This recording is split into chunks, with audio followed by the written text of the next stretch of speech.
My mother abused me my whole life and is now suing me to see my children. I'm fed up. I am a 41-year-old, happily married father of 5 children. My wife and I have been married for 20 years, and both of us came from fractured, chaotic families. My wife's parents divorced and were both alcoholics. Her father died of liver failure, and her mother has cooled off a bit and has retired. My parents went through a vicious, violent divorce when I was a child. My father moved 10 states away to get away from the craziness, and my mother has never changed. Because of our experiences with violent and unstable families, my wife and I have worked extremely hard to be picture-perfect parents and spouses. We've done everything you can think of to have a perfect life for our kids. My wife is a sports coach, and I'm a scoutmaster with the BSA. Our kids are healthy, engaged, and have everything they need physically and emotionally. This has been in spite of our families, not because of them. My mother is a terrible woman. She systematically abused me throughout my whole childhood and continued to be a violent, bitter, mean, and aggressive person to me throughout my whole life. I could sit here for hours and write about the things she's done. She used the courts to destroy my father's life for decades. Once he was out of the house, she turned her anger towards me with physical and emotional violence. When I was 16, she expelled me from the house and left me homeless. I had to go from house to house, figuring out where to live and trying to graduate high school. I ended up living with an older boy who was about 4 years older than me, and I had to engage in a sexual relationship with him to secure that housing. I was not gay, I did not want to be gay, and I had to endure something that destroyed me to avoid sleeping on the street. When I turned 18, I was able to start working at a better job and get out of that bad situation, starting my life from scratch. My wife and I have scratched and clawed our way into a stable, middle-class lifestyle. We both went to college at night for years and years, and we have good jobs in a house in the suburbs. Out of a sense of duty to our family, I sought to include my extended family in our lives and permitted a relationship with strict boundaries between my mother and my children. For the most part, she has been fairly stable for about 20 years. I say stable in that we could have routine contact about once per month for that time period, with a minimum of disruptive behavior. She has never acknowledged her abuse towards me as she is an extremely selfish person. Everything about our past has been left unsaid. My mother, over the last 2 years, has become completely unraveled. Her second husband decided to leave her for his own health and sanity, and she has instantly reverted to the most cruel and bizarre behavior imaginable. All aspects of her life have been affected. She is calling the cops, suing him in family court, alienating large parts of her family from one another, all while trying to tell my children why their grandfather is a bastard for how she feels about him. Once I saw this happening, I said, "That's it, not again," and took some action. At the beginning of this year, I wrote a very courteous note to my mother asking her to re-evaluate the way she's been behaving towards me and my family. When I tell you it was neutral and courteous, I really mean it. I checked it like 5 times. She responded by calling me terrible names, ungrateful piece of shit, for example, and screaming bloody murder on the phone at me. I blocked her from my phone, then she did the same thing to my wife. So I informed my mother by email that I'd like to maintain distance until she works on herself in therapy or with her divorce. Mediator. Things lay still for about 6 months. This morning, I woke up to a series of bizarre emails from my mother asserting that she wants to see my children for their birthdays, which are coming soon, and that she is giving me 24 hours to provide acceptable dates for permitting visitation or to be prepared for a legal summons to family court. I'm like, WTF. This woman is the equivalent of a schoolyard bully, following me around in life, tormenting me non-stop until you just want to cry. The worst part of a bully is that when you ask them to lay off you for even 5 minutes, they just take this as a cue to keep it up even more. I took one look at this and I was like, holy shit, this woman is clearly out of her fucking mind. Now I know in the post title I said she's suing me. I work in the legal field, and I know that until I've been summoned to appear, I have not been sued. So, no, she's only threatening to sue me right now. Sorry for using hyperbole, but I'm finding myself in the same bizarre, out-of-touch reality that everyone in this person's life finds themselves in. This batshit insane woman forced me to see my own father at a McDonald's when we were kids for 2 hours every 2 weeks, as per the court order, while she waited outside in a running car. I was only allowed to see him in this fashion because she hated him and didn't care what this would do to her own kids. There were more than a few times when the clock would strike 8, and she would come screaming into the McDonald's, threatening to call the cops and have my dad arrested for kidnapping while grabbing us by the arms and pulling us out of the store. This is what she's capable of doing with family court. I had a literal, hyperventilating panic attack on the floor of my office this morning. I have sought to be respectful, mature, and use good decision-making this whole time. My wife and I have an extremely secure marriage, and she is in agreement with me 100% through all of this. I'm finding myself wishing that my mother would just die already and please just leave me alone. She's like this inescapable bully that will never under any circumstance leave a person alone until she's proven that she can hurt them. I don't even care what she's experienced in her life. I just need to be away from her. I never thought I'd find myself in such a bizarre situation, having to legally protect my own family from my mother. But here we are. As soon as I hung up the phone with the family law practice, I felt a mix of relief and dread. Relief that I was finally taking a stand, but dread at the thought of what my mother might do next.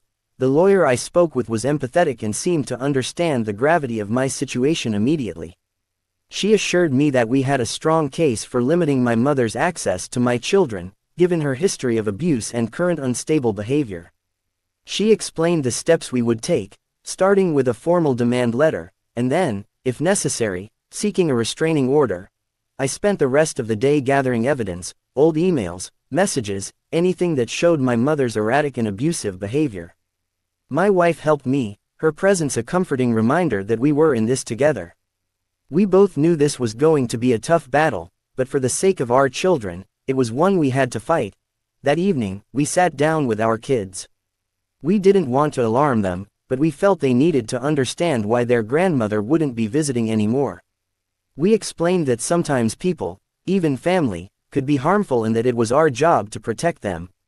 The older ones seemed to understand, while the younger ones were just happy to have a normal life with less drama. As the weeks went by, the demand letter was sent, and we waited anxiously for my mother's reaction. True to form, she exploded. We received a barrage of emails filled with vitriol and threats, but we forwarded everything to our lawyer. She advised us to stay calm and not engage, which was easier said than done. One morning, a police officer knocked on our door, delivering a summons to appear in family court. My mother had followed through on her threat.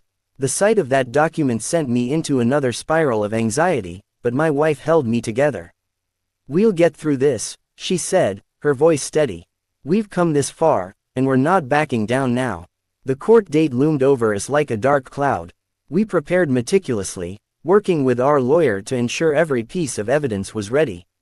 The night before the hearing, I barely slept. My mind was racing, filled with memories of my mother's abuse and fears about the future. In the courtroom, my mother was a picture of calm and righteousness, playing the victim role she knew so well. But as our lawyer presented our case, detailing the years of abuse and recent erratic behavior, the mask began to slip. The judge listened carefully, his expression stern. When it was my turn to speak, I looked directly at my mother. "I've tried to be a good son despite everything," I said, my voice shaking but resolute. "But my duty now is to my children. They deserve a life free from fear and manipulation. I cannot, and will not, let history repeat itself." The judge ruled in our favor, granting us a restraining order and severely limiting my mother's contact with our family. It was a victory, but it felt bittersweet. This was my mother, after all. The woman who had given birth to me, but also the woman who had made my life a living hell. As we left the courthouse, I felt a strange sense of closure. This chapter of my life, dominated by fear and manipulation, was finally coming to an end. There would be more challenges ahead, but for now, I could focus on healing and building a safe, happy life for my family. My wife squeezed my hand as we walked to the car. "You did it," she whispered. "We did it," I nodded, feeling a weight lift off my shoulders. We had faced the storm together and come out stronger. And for the first time in a long time, I felt a glimmer of hope for the future. Months passed after the court ruling. The restraining order gave us a sense of safety, but the emotional scars remained. I threw myself into work and family life, trying to move past the trauma.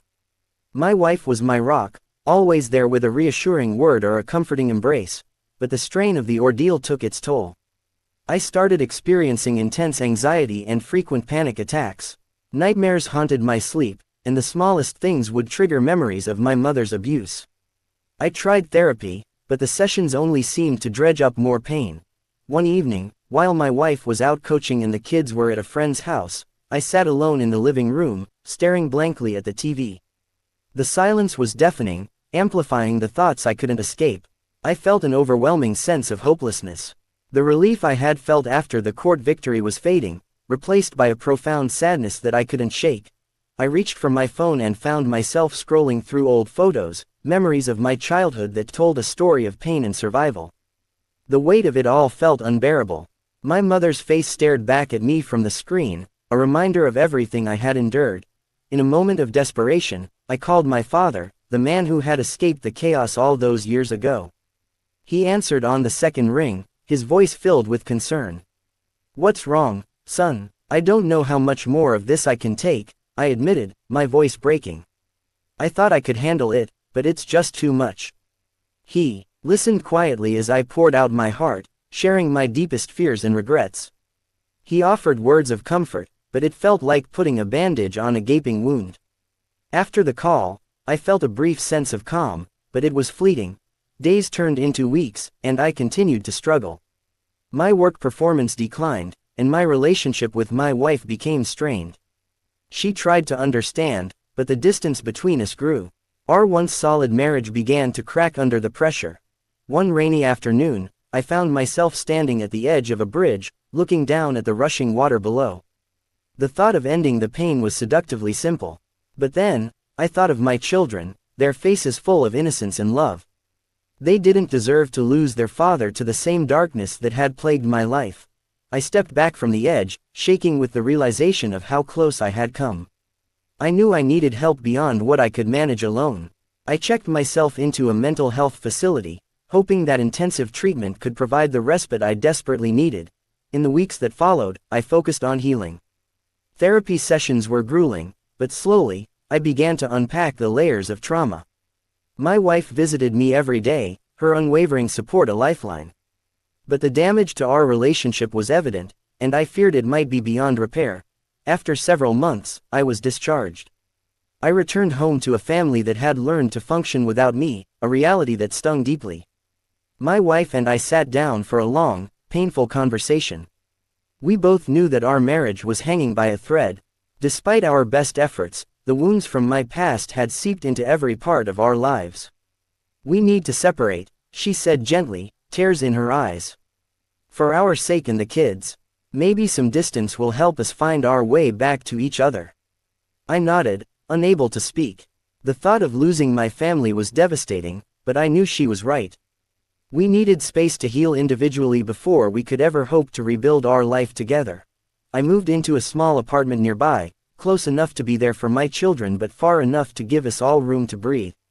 The days were long and lonely, filled with regret and sorrow. I attended therapy regularly, slowly piecing myself back together. One evening, as I sat alone in my apartment, I received a call from my mother's second husband. "She's gone," he said simply.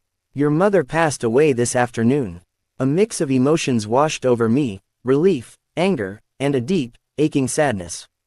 Despite everything, she was still my mother.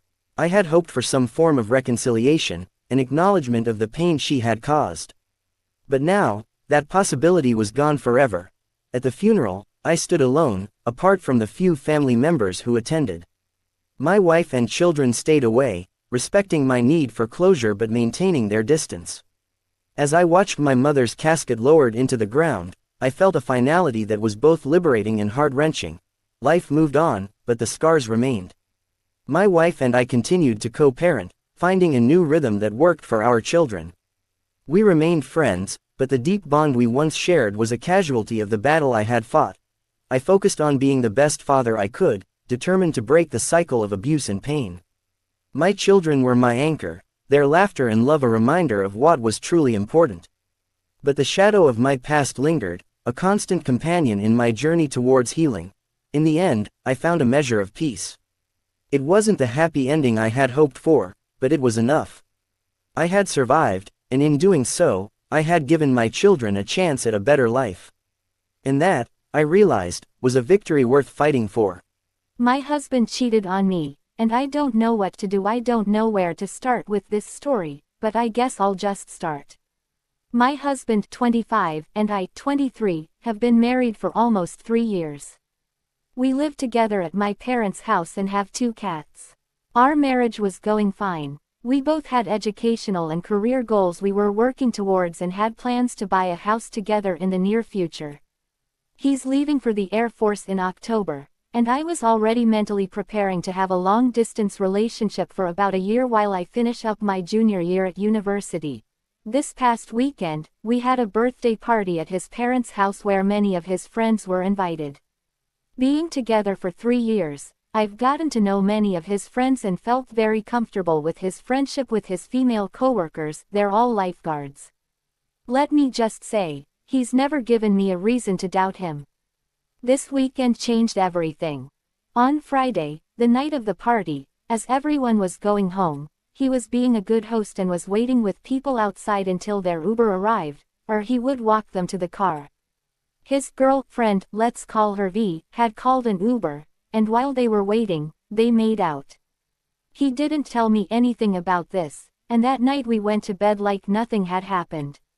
The next morning, we even showered together, and he continued being the sweet person he is.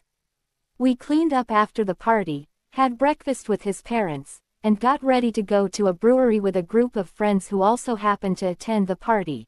This is where everything fell apart. After spending the evening with Karen, her boyfriend, and her boyfriend's brother, something shifted in her boyfriend's attitude, and he called himself an Uber home without any explanation. So we called it a night and drove home. Karen happened to live near us and texted my husband as we were approaching our house to ask if we still wanted to go out to another bar because she didn't want to go home. I was tired from staying up late back to back, but I agreed because I wanted to know the tea about what happened between her and her boyfriend. At this point, she asked if my husband could go by himself so she could talk to him alone. I said yes because I trusted both of them, and my husband said he wouldn't drink and would be back soon. The bar closed at 2 a.m., and he got home at 3:30 a.m. I woke up when I heard him arrive, checked the time, and immediately became suspicious. He smelled of alcohol and told me he was sorry and couldn't control himself. I confronted him about whether he had slept with Karen, and he said yes. I checked his phone, and they had exchanged messages saying that they both didn't know what happened. I kicked him out of the house at 3:30 a.m. because I didn't want to sleep in the same room with him. These past 2 days have been torment. I've had a lot of support from friends, my family, and his mom, dad, and sister. I have yet to decide whether I want to stay and fight for this marriage or leave. I cried myself to sleep last night looking through all of our photos. If I'm being honest, I want to stay and work it out, but I know it's going to be hard, especially with him leaving in 2 months. The days that followed were a blur of tears, anger, and confusion. Despite the support from friends and family, I felt completely alone. Every corner of our home reminded me of the life we had built together, a life that now seemed shattered beyond repair. I met with my husband a few times over the next week. We talked about what had happened, and he apologized repeatedly, expressing regret and begging for another chance. But the trust was gone, and I couldn't shake the image of him with Karen. The betrayal cut too deep. One evening, I sat down with my parents to discuss my feelings and options. They listened patiently, offering their love and support, but they also reminded me that I needed to prioritize my own well-being. "You deserve to be happy," my mother said gently. "And sometimes, that means making the hardest decisions." I knew she was right. My heart ached for the future we had planned, but the reality was that I no longer felt safe or valued in our relationship. The impending separation due to his Air Force deployment only added to the uncertainty. How could I trust him to stay faithful while he was away when he had already betrayed me so easily? After days of agonizing over the decision, I finally realized what I had to do. I asked my husband to meet me at a nearby park, a place we had often gone to talk about our dreams and plans. The irony wasn't lost on me as I prepared to end our marriage in the same place where we had envisioned our future. He arrived looking hopeful, clearly thinking that I was ready to forgive and move forward. But as soon as he saw the tears in my eyes, his face fell. "I can't do this anymore," I said, my voice trembling. "I can't keep pretending that things can go back to the way they were." His shoulders slumped, and he nodded slowly, tears welling up in his eyes. "I understand," he whispered. "I'm so sorry for everything. I never meant to hurt you." We sat there in silence for a few minutes, both of us grappling with the finality of the situation. Finally, I stood up, feeling a mixture of relief and profound sadness. "I think it's best if we go our separate ways," I said softly. "I hope you find what you're looking for in life, but I need to move on." He nodded again, wiping away a tear. "I hope you find happiness too. You deserve it more than anyone." As I walked away, the weight of the decision settled heavily on my shoulders.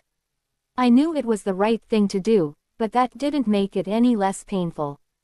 The life we had built together, the dreams we had shared, all of it was now just a memory. The next few months were incredibly tough.